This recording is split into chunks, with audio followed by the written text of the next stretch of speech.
Bienvenue sur Nouvelles et Tendances, votre source incontournable pour rester informé des actualités et tendances qui façonnent notre monde. Ici, nous explorons les sujets qui comptent vraiment, avec des analyses claires et des perspectives uniques. Abonnez-vous à notre chaîne et n'oubliez pas d'activer la cloche pour recevoir toutes les notifications en temps réel. Rejoignez-nous et restez toujours à jour avec les informations qui font la différence. Le fisc rend l'argent, Bernard Arnault est débouté par la justice. Le dirigeant de LVMH s'opposait à une révision fiscale de 700 000 € qui lui avait été communiquée en 2015. La justice, qui s'accorde parfois avec lui, sait également faire face à Bernard Arnault. La semaine dernière, le PDG de LVMH a été débouté par la Cour d'appel de Paris dans une affaire fiscale ancienne.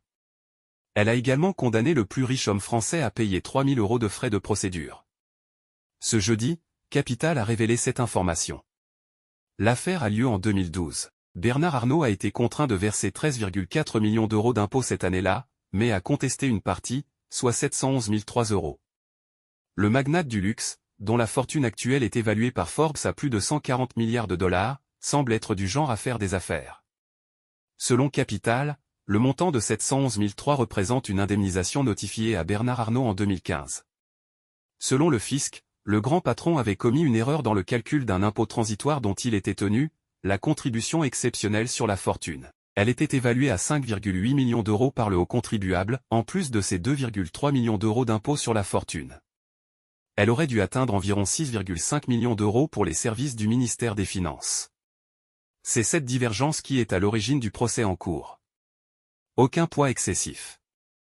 Le dirigeant principal de LVMH a essayé de soutenir que le montant des impôts payés cette année-là était excessif, dépassant ses revenus nets, 11,7 millions d'euros en 2011. Cette interprétation a été contestée par le fisc, compte tenu de l'importance du patrimoine imposable à l'ISF, 630 millions d'euros déclarés. Ainsi, les services de l'État ont été indemnisés par la Cour d'appel, qui avait déjà remporté la première instance. Selon Capital, la juridiction d'appel a expliqué dans sa décision que le paiement de la contribution exceptionnelle sur la fortune n'a pas été une charge excessive pour M. Arnault en raison de sa situation financière. Cependant, il est possible que le dirigeant de LVMH soit tenté de continuer sa lutte fiscale en se pourvoyant en cassation.